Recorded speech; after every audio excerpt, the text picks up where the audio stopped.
En el capítulo 5 de Efesios, el apóstol Pablo nos habla de los hijos de Dios, los cristianos, y dice que somos diferentes a los que no conocen a Dios. No todos los seres humanos son hijos de Dios. Hay quien piensa eso, bueno, todos somos hijos de Dios, pero en realidad no.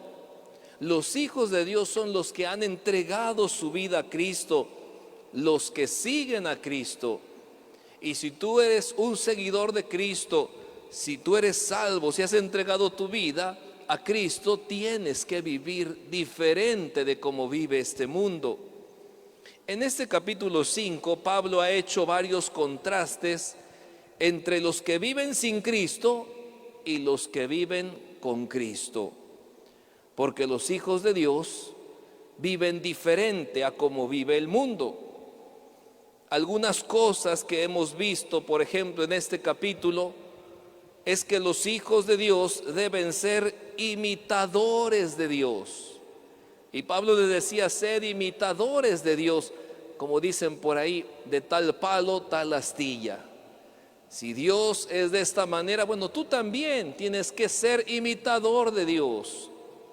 Los hijos de Dios también viven en santidad y desechan el pecado en su vida. Y veíamos varios puntos importantes ahí acerca de esto, acerca de la ira, acerca de varias cosas. También Pablo explica que los hijos de Dios son luz y por lo tanto no se mezclan con las tinieblas ni andan en tinieblas. Eso veíamos el martes pasado. Hoy vamos a ver una más y algo importante. Los hijos de Dios son sabios y no necios. El contraste entre una vida con Cristo y una vida sin Cristo. Efesios 5, versículos 15 al 17. Nos ponemos de pie, vamos a leer juntos este pasaje, Efesios 5, versículos del 15 al 17. Dice así la palabra del Señor: mirad pues con diligencia cómo andéis, no como necios, sino como sabios, aprovechando bien el tiempo, porque los días son malos. Por tanto, no seáis insensatos, sino entendidos de cuál sea la voluntad del Señor. Padre bendito, Señor, tu palabra clara, Señor, tu palabra santa, Señor, habla a nuestras vidas, a nuestros corazones. Y en esta hora, Señor, en este momento, Señor, te pedimos que tu Espíritu Santo, a través de tu palabra, hable a nuestros corazones, abra nuestros ojos y seamos oidores, hacedores de tu palabra. Porque una vida con Cristo es diferente, Señor, a como viven en este mundo los que no te conocen, Señor. Te lo pedimos en el nombre de Jesús. Amén. Amén.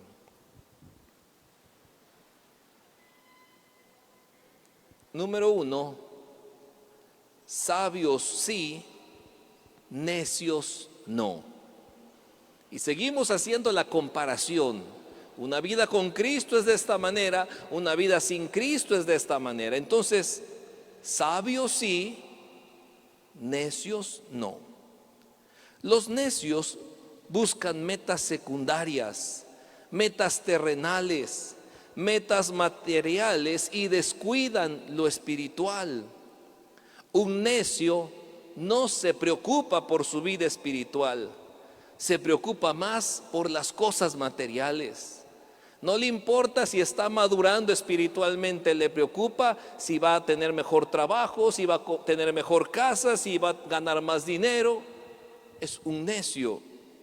Si nos damos cuenta, después de hacer unos contrastes entre cómo deben vivir los cristianos y cómo viven los del mundo, Pablo dice en el versículo 15, mirad pues con diligencia cómo andéis, no como necios, sino como sabios. Después de poner varios contrastes, como que dice Pablo, bueno, ahora abre los ojos, mira cómo estás andando. La versión Biblia al Día dice: así que cuidad mucho vuestra manera de vivir, no viváis como necios, sino como sabios.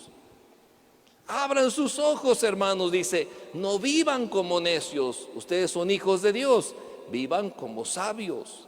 ¿Y cómo vive un sabio? El versículo 16 dice: aprovechando bien el tiempo, porque los días son malos. La traducción en lenguaje actual lo dice de esta manera: aprovechen cada oportunidad que tengan de hacer el bien, porque estamos viviendo tiempos muy malos. Y el mundo está lleno de maldad, hermanos. Cada día se cometen muchos pecados, cada día se corrompe más el ser humano y se usa mucho tiempo para hacer la maldad.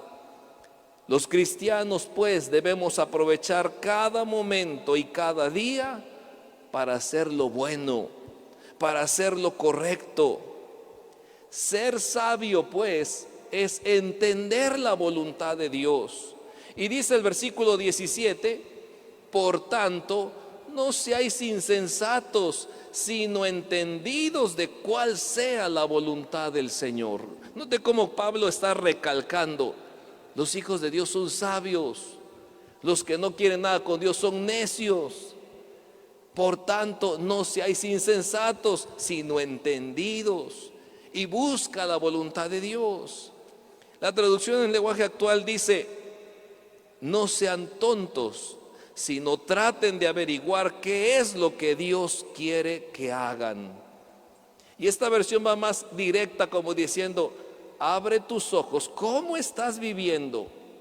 No sean tontos, sino traten de averiguar qué es lo que Dios quiere que hagan, porque los impíos, pues no les importa qué es lo que Dios dice o cómo quiere que vivan, pero los hijos de Dios sí nos importa cómo Dios quiere que vivamos. Los necios no reflexionan en lo que hacen, no conocen la voluntad de Dios, y si la conocen, no la hacen. Pero la persona sabia e inteligente es la que busca cuál es la voluntad de Dios para cumplirla. Un sabio, pues, evita los pecados que hacía cuando vivía sin Cristo y aprovecha el tiempo para agradar a Dios. Aprovecha el tiempo para acercarse más a Dios. Ese es un sabio. Mira, pues ahora que voy a ganar más dinero, voy a tener esto, pues ya ni me da tiempo de orar ni de buscar a Dios. ¿Estoy actuando como sabio o estoy actuando como necio? Podríamos resumir estos textos en un lenguaje moderno. Todos los textos que acabamos de leer los podíamos resumir como en una frase moderna. Ya sabes cómo debe vivir un cristiano, así que no te hagas. Vive como un verdadero hijo de Dios que honra a su Padre con su conducta. Dice en Efesios 5, 15 al 17, ahora como lo dice en la palabra: mirad pues con diligencia cómo andéis, no como necios, sino como sabios, aprovechando bien el tiempo, porque los días son malos. Por tanto, no seáis insensatos, sino entendidos de cuál sea la voluntad del Señor. Primera parte, el contraste: ¿somos necios o somos sabios? Los hijos de Dios son sabios.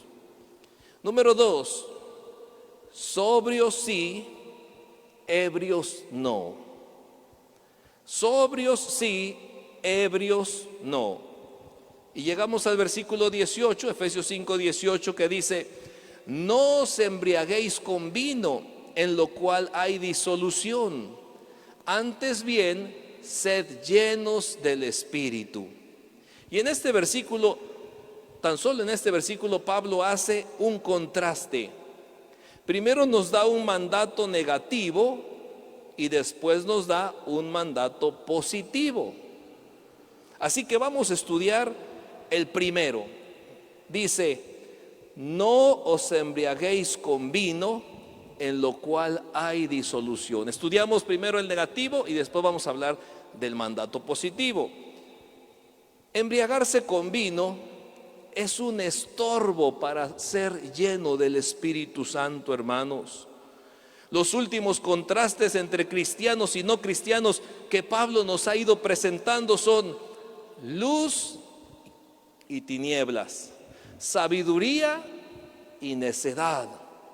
Por lo tanto, embriagarse es una marca de oscuridad y de insensatez.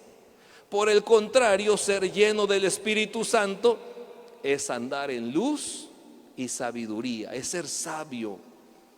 ¿Cuál sería la principal razón para beber alcohol?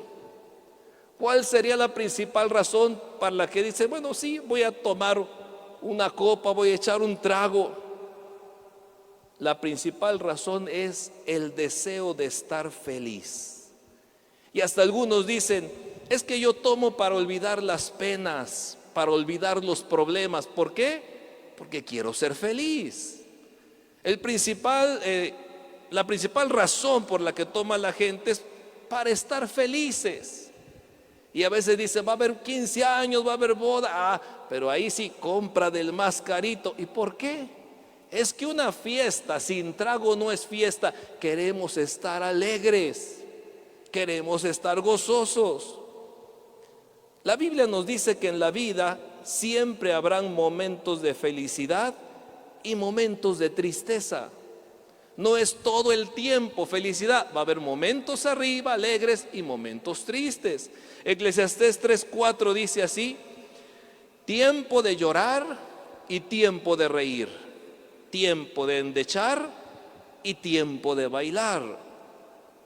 Cuando nos toca pasar por un tiempo de llorar, hermanos, tenemos que ver cuál es el propósito por el cual estamos pasando por el valle de sombra y de muerte, y aprender qué me quiere enseñar Dios, qué quiere que yo aprenda. Estas dificultades y problemas son porque Dios quiere moldear algo o mostrarme algo en la vida. Ahora, los que no tienen a Dios en su corazón se desesperan y tratan de borrar el tiempo de llorar con el alcohol.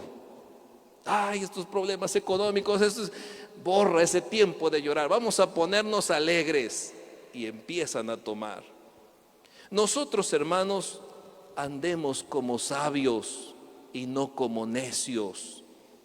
Los cristianos no tomamos porque nuestra felicidad está en Dios y no en el alcohol. Dice el Salmo 16:11: me mostrarás la senda de la vida, en tu presencia hay plenitud de gozo, delicias a tu diestra para siempre. Y dice, mira, tú para estar feliz necesitas del alcohol, yo no. En la presencia de Dios hay plenitud de gozo. Además, la Biblia dice que el corazón alegre constituye buen remedio. Proverbios 17:22 dice: el corazón alegre constituye buen remedio, mas el espíritu triste seca los huesos. Si nuestro gozo, hermanos, está en Dios, no necesitamos una droga, no necesitamos alcohol para ser felices. Si mi gozo está en la presencia de Dios, si mi gozo es Dios. Hay muchos textos en la Biblia, hermanos, que nos muestran que la verdadera felicidad está en Dios y no en el alcohol.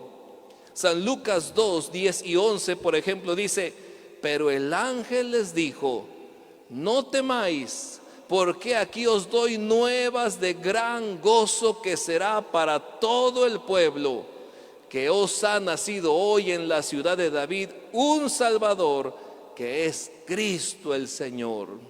Nuevas de gran gozo, dice, que es que ha venido Cristo el Salvador.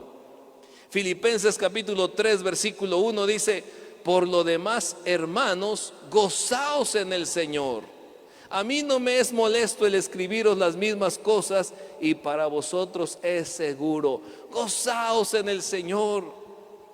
Y luego dice en el capítulo 4, versículo 4, ahí de Filipenses, dice: regocijaos en el Señor siempre. Otra vez digo, regocijaos.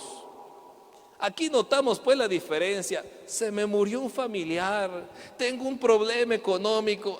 Mi gozo está en el Señor. Voy a orar un tiempo, voy a pasar un tiempo a solas, y puedo encerrarme en mi cuarto y puedo empezar a cantar: Dios el más grande y digno de alabar. Y cuando yo le alabo y cuando yo presento mi petición, en su presencia y plenitud de gozo. No necesito una droga, no necesito un alcohol. Nuevas de gran gozo: ha nacido el Salvador. Regocijaos en el Señor siempre. Por otra parte, la palabra de Dios, hermanos, siempre condena la ebriedad. Siempre condena la ebriedad. Hay mucha gente que ha destrozado sus vidas y ha acabado con su familia por causa del alcohol. Cada año miles mueren en accidentes a causa del alcohol. El alcohol mata, el alcohol destruye vidas. Y en toda la Biblia hay historias donde la embriaguez es causa de pecado y desastre. Por ejemplo, poco después del diluvio, Noé se emborrachó y actuó vergonzosamente. Se puso desnudo ahí en su tienda. Uno de sus hijos lo vio, se burló, y la historia ahí termina con una maldición para uno de sus hijos. Toda la descendencia de sus hijos, porque Noé se emborrachó. Otra ocasión, dice la Biblia, que las hijas de Lot ocasionaron la embriaguez de su padre. Le hicieron beber alcohol para que no se diera cuenta, y sus hijas se metieron con su padre cometiendo incesto, teniendo hijos de su propio padre. En otra ocasión la Biblia narra también de Belsasar, que tuvo un banquete lleno de bebidas alcohólicas donde alabó a dioses paganos. Y Dios apareció una mano en la pared que escribió algo. Ese día fue muerto y ese día le fue quitado el reino. Algunos cristianos también en Corinto se embriagaban, y note que estamos hablando Antiguo y Nuevo Testamento también. Algunos cristianos de la iglesia de Corinto se embriagaban cuando participaban de la Santa Cena. También está registrado ahí en la Biblia. ¿Y qué sucedió? Dios trajo debilidad y enfermedad en ellos. Incluso algunos murieron. El libro de Proverbios tiene muchas advertencias sobre la bebida. En su casa, con más calma, si quiere anotarlo por ahí, lea el capítulo 23 de Proverbios, y ahí va a encontrar cosas como esta. Solo una pequeña probada del capítulo 23. Dice Proverbios 23, 19 al 21. Oye, hijo mío, y sé sabio, y endereza tu corazón al camino. No estés con los bebedores de vino, ni con los comedores de carne, porque el bebedor y el comilón empobrecerán, y el sueño hará vestir vestidos rotos. Note que el versículo 19 dice: sé sabio, sé sabio. Y volviendo otra vez al punto, ¿actuamos como sabios o actuamos como necios? Incluso ese capítulo habla de que el vino es tentador a la vista, que con su color brillante, con su textura burbujeante y su suave sabor, es como una serpiente que muerde. Proverbios también 21 dice así. Proverbios 21 dice: el vino es escarnecedor, la sidra alborotadora, y cualquiera que por ellos yerra no es sabio. Y nuevamente, no es sabio. Recuerda, hermano, no andemos como necios, sino como sabios. La embriaguez te va a hacer creer que estás mejor con la bebida, que eres más listo. Me veo más listo cuando sirven mi copa, que soy más feliz. Pero la triste realidad es que estás peor, que eres un necio y que tu felicidad es una fantasía. La embriaguez, hermanos, no es una enfermedad, es un pecado. Hoy en día algunos le dicen, es que pobrecito porque es un enfermo alcohólico. Ni modos que por una enfermedad nos vayamos al infierno. Es que me dio COVID y me voy al infierno. O me dio gripa, me voy al infierno. Me dio el alcoholismo, me voy al infierno. No, Dios no te manda al infierno por una enfermedad.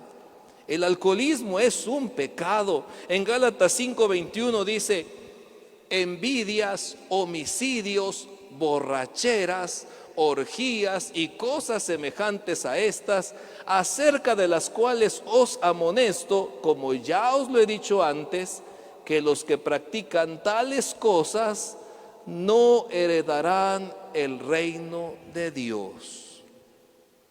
Por estar enfermo no te vas al infierno, pero por estar pecando, sí. Y con todo lo que hemos visto, hermanos, con todo lo que he mencionado esta noche, aún hay cristianos que tratan de afirmar que no tiene nada de malo beber.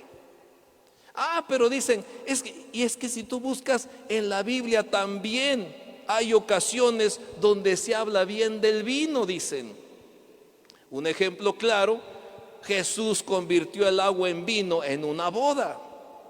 Hay mucho que podríamos hablar y podríamos profundizar más qué tipo de vino convirtió Jesús, qué tipo de vino se usaba en aquel entonces, pero para no profundizar tanto, porque tenemos un estudio de la carta a los Efesios, lo cierto, hermanos, es que esos cristianos que cuestionan estas cosas solo buscan pretexto para no someterse a Dios, para seguir con las costumbres de la vida sin Cristo. Es que cuando estaba sin Cristo, pues me echaba mi trago y como quiero seguirlo haciendo, rápido, busco un pretexto. Jesús convirtió el agua en vino. Y además hay otros pasajes, porque no se someten completamente a la voluntad de Dios, a la palabra de Dios. Tan solo estas preguntas que esta noche te hago te pueden ayudar para que sepas lo que tienes que hacer. Estas preguntas, nos van a ayudar. ¿Qué debemos hacer? Primera pregunta, ¿es necesario? Tengo aquí, ¿es necesario tomar el alcohol? Ingerir bebidas alcohólicas hoy en día no es parte necesaria del sustento o de la vida cotidiana. Hoy podemos decir que ingerir vino es un asunto de preferencia personal. No es que voy a la tienda y no había agua, puro vino había. Hoy en día, escoger beber vino, beber alcohol, es un asunto de preferencia personal. Ahora, si los amigos toman, ¿yo debo tomar para no ofenderlos? Si mis amigos toman, ¿yo debo tomar para no ofenderlos? Es que en el trabajo, es que en la escuela, es que con los que estoy. Piensa un momento, hermano, en tu testimonio. Cuando no tomas por convicción, los demás respetan tu abstinencia y reconocen que tu fe en Dios es real. Cuando te inviten, ¿qué? ¿Tú no vas a entrar con nosotros? Acuérdese de este mensaje y dígale, mi gozo está en Dios. Mi gozo no depende de una bebida. Los que toman para no ofender a sus amigos, en realidad lo hacen para ganar la aceptación de sus amigos, para ganar la popularidad de un grupo de personas. De manera que ¿es necesario tomar? No es necesario. Otra pregunta, segunda pregunta. ¿Es la mejor opción? Vamos a un lugar y bueno, ¿es la mejor opción que tengo?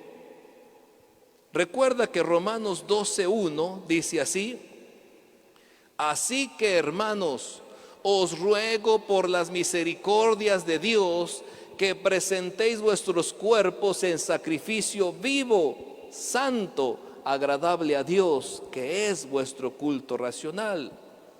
En sacrificio vivo, santo, agradable a Dios. Esto significa consagración total a Él. Nunca será la mejor opción dar mal testimonio y caer en las garras del alcohol. ¿Es la mejor opción tomar? Nunca va a ser la mejor opción que des mal testimonio y que caigas en esas garras del alcohol. Tercera pregunta: ¿se vuelve un hábito? Hay quienes dicen: no, es que yo no tomo hasta que quede yo tirado, yo me controlo. Los cristianos no debemos, hermanos, evitar el pecado solamente, sino que también debemos evitar la potencialidad del pecado.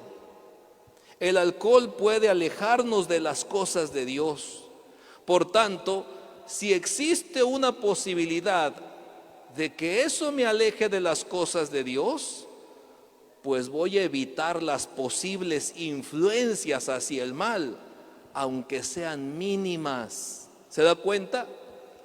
Si esta situación me puede alejar de las cosas de Dios, aunque sea lo mínimo, yo mejor evito las posibles influencias hacia el mal. Siguiente pregunta: ¿dañará mi testimonio cristiano? ¿Tú qué piensas? Tienes ahí, dices, es unos 15 años y ahí está, y hay refresco, como dije, ahora hoy en día no es la única opción. ¿Dañará mi testimonio cristiano? ¿Tú qué crees? ¿Serás mejor cristiano por andar tomando con los compañeros de trabajo o amigos? ¿Serás más como Cristo? Mira, ahora que estoy participando con mis amigos en una reunioncita y nos echamos un trago, me parezco más a Cristo. Piénsale, actuemos como sabios, no como necios. Tan solo piensa en esta pregunta: ¿trato de quedar bien con los que no se quieren acercar a Dios o voy a quedar bien con Dios? ¿Puedo tomar enfrente de otros y enfrente de los hermanos sabiendo que estoy haciendo lo correcto? Estoy seguro que la mayoría aquí adentro el Espíritu Santo le dice: no puedes tomar enfrente de los amigos y enfrente de los hermanos de la iglesia y decir: yo sé que estoy bien, yo sé que no estoy haciendo nada malo. Alguien dijo: pues no creo que sea tan malo, pero pues no me siento tan seguro con la respuesta. Pues para no tener dudas, la respuesta es obvia: no debemos tomar. Efesios 5:18 dice: no os embriaguéis con vino, en el cual hay disolución, antes bien sed llenos del Espíritu. Y pasamos ahora al contraste.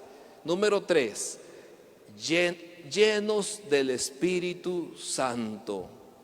Llenos del Espíritu Santo. El contraste que nos muestra Pablo es claro. Dice: antes bien, sed llenos del Espíritu. Y esta expresión, hermanos, nos dice mucho, porque en vez de andar pensando en tomar, sed llenos del Espíritu, dice. Y es un mandato de responsabilidad personal. No sucede en automático, no es opcional. Cada uno es responsable. Sed llenos del Espíritu.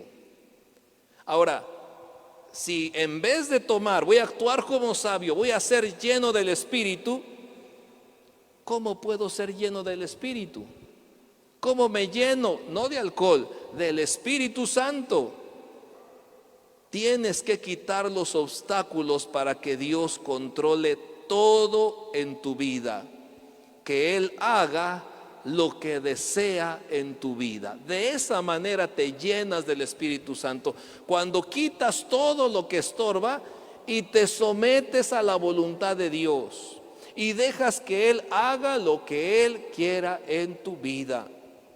Por lo tanto, somos llenos del Espíritu Santo si permitimos que controle todo. Por ejemplo, si nos habla que seamos luz, pues seamos luz. ¿Qué andamos buscando tinieblas? Seamos luz. Si nos habla que seamos sabios cuidando nuestra manera de vivir, pues cuidemos nuestra manera de vivir, así de fácil. De esa manera vamos a ser llenos del Espíritu Santo. Si nos habla que no guardemos enojo ni rencor, sino que obedezcamos a Dios y perdonemos la ofensa, pues perdonemos, hermanos. Esa parte que dice uno, es que esa parte me cuesta, por eso no te has llenado del Espíritu. Es la parte donde tenemos que ir sometiéndonos a Dios, trabajando en nuestra vida, pidiéndole a Dios, Señor, cambia esta parte de mi vida. Si nos habla el Señor sobre nuestro hablar, sobre nuestro vestir, sobre algún lugar a donde vamos o lo que hacemos, somos llenos del Espíritu Santo si nos sometemos a la voluntad de Dios. De manera que la llenura del Espíritu Santo, hermanos, no es un privilegio para unos cuantos. El hermano se ve muy consagrado, muy lleno del Espíritu, porque Dios lo escogió. A mí no me ha escogido. No, hermanos. Todos tenemos la oportunidad y la obligación de ser controlados por Dios, porque el Espíritu Santo que habita dentro de nosotros, no lo vamos a buscar, ya está dentro de nosotros. Se encarga de moldear nuestra vida para que seamos agradables a Dios. Romanos 8:9 dice, ¿no sabéis que sois templo de Dios y que el Espíritu de Dios mora en vosotros? Yo soy lleno del Espíritu Santo, no que yo busque el Espíritu, no, ya lo tengo, ya soy hijo de Dios, ahora soy lleno en la medida en que yo obedezco y me someto a lo que Dios quiere hacer en mi vida. Y por último, hermanos, número 4, agradecidos por todo. Agradecidos por todo. Y ya desde el capítulo 4, el apóstol Pablo ha estado describiendo cómo debe ser la conducta de un cristiano, del que vive la vida en Cristo. A continuación, Pablo presenta 5 características más de las personas que están controladas por el Espíritu Santo. En este último versículo, Efesios 5:19 dice, hablando entre vosotros con salmos, con himnos y cánticos espirituales, cantando y alabando al Señor en vuestros corazones. ¿Se da cuenta? Si usted tiene ahí su Biblia, puede ver que el versículo anterior nos está diciendo, no, mejor sé lleno del Espíritu Santo. ¿Y cómo se muestra que estoy lleno? Hablando entre vosotros con salmos, con himnos y cánticos espirituales, cantando y alabando al Señor en vuestros corazones. Viendo así brevemente las frases, dice, hablando entre vosotros. O sea, la comunicación entre cristianos debe estar bien. Debemos de llevarnos bien todos, hablando entre vosotros. Dice con salmos. Los salmos son los cantos religiosos que encontramos en el Antiguo Testamento. Con himnos, dice, los himnos son cantos de adoración a Dios. Los himnos los compusieron las iglesias para expresar sus convicciones, adoración y exhortación. Muchos himnos hablan de verdades profundas de la Biblia, porque hermanos escribieron ahí, mira, esta es mi convicción, Esta es una exhortación de parte de Dios. Son los himnos. Los cristianos no solamente alaban a Dios, sino que al cantar los himnos se edifican. Los cánticos espirituales son cantos que llevan un mensaje espiritual. No necesariamente son cantos de adoración a Dios, aunque también puede llevar adoración a Dios. Los cánticos espirituales son cantos para dar un mensaje espiritual. Por ejemplo, si no hubiera sido por el Señor. No estoy alabando a Dios. La letra del canto no expresa un santo y glorioso y hermoso es mi Dios. Es un canto con un mensaje espiritual. Si no hubiera sido por el Señor, mi alma estuviera perdida. Y termina ahí, alabando a Dios en nuestros corazones. La alabanza auténtica y aceptable es la que sale del corazón, hermanos. No la externa, que se vea que grito, que danzo. Si de tu corazón está saliendo la alabanza, esa es la que Dios quiere, alabando al Señor en nuestros corazones. En conclusión, hermanos, hay muchas cosas más que podríamos decir sobre los versículos que vimos hoy. Tan solo el último tiene una gran enseñanza. Y con este último versículo terminamos hoy el estudio. Pónganse de pie. Efesios 5:20. Efesios 5:20. Dice así: dando siempre gracias por todo al Dios y Padre en el nombre de nuestro Señor Jesucristo. Dando siempre gracias por todo al Dios nuestro Padre en el nombre de Jesucristo. Dale gracias a Dios. Él es tu Padre, dice, en el nombre de Jesucristo. De manera que esta noche podemos decir: gracias por todo, Señor. Tú me has puesto del lado de la luz, del lado de los sabios. Gracias por todo, Señor. Este final me recuerda a Jesús diciendo ahí en San Juan 15:16.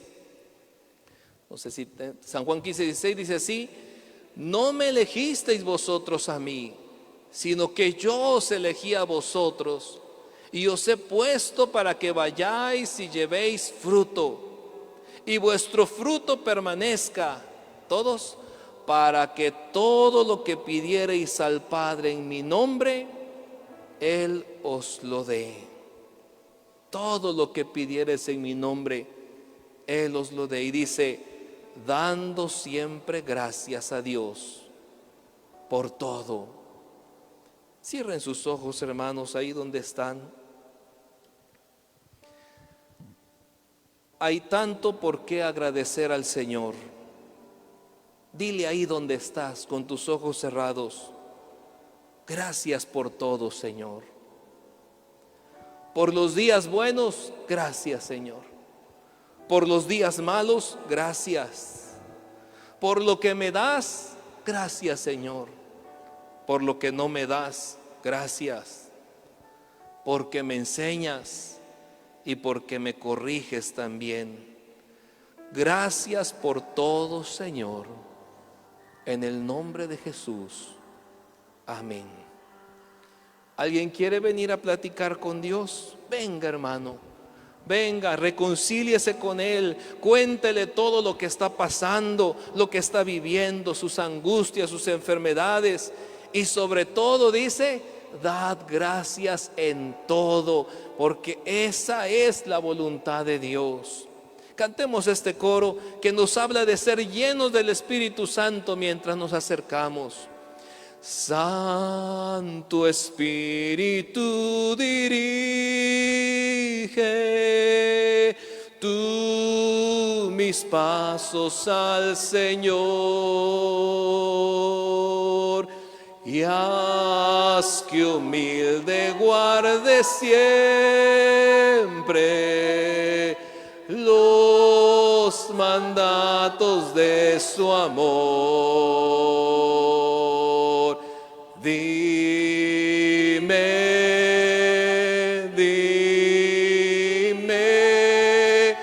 cómo consagrar todo al Padre de bondad.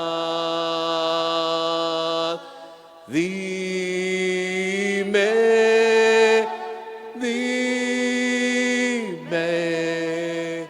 cómo hacer su voluntad. Sí, Señor bendito Padre, no nos has dejado solos en este mundo. Has puesto tu Santo Espíritu dentro de nosotros, Señor. Ese Espíritu tuyo, Señor bendito, que nos moldea cada día para que seamos sabios, para que seamos luz en un mundo de tinieblas, para que perdonemos, Señor, para que seamos imitadores de Dios, Señor, como hijos amados. Padre bendito, perdona nuestros pecados, perdona nuestras faltas, Señor.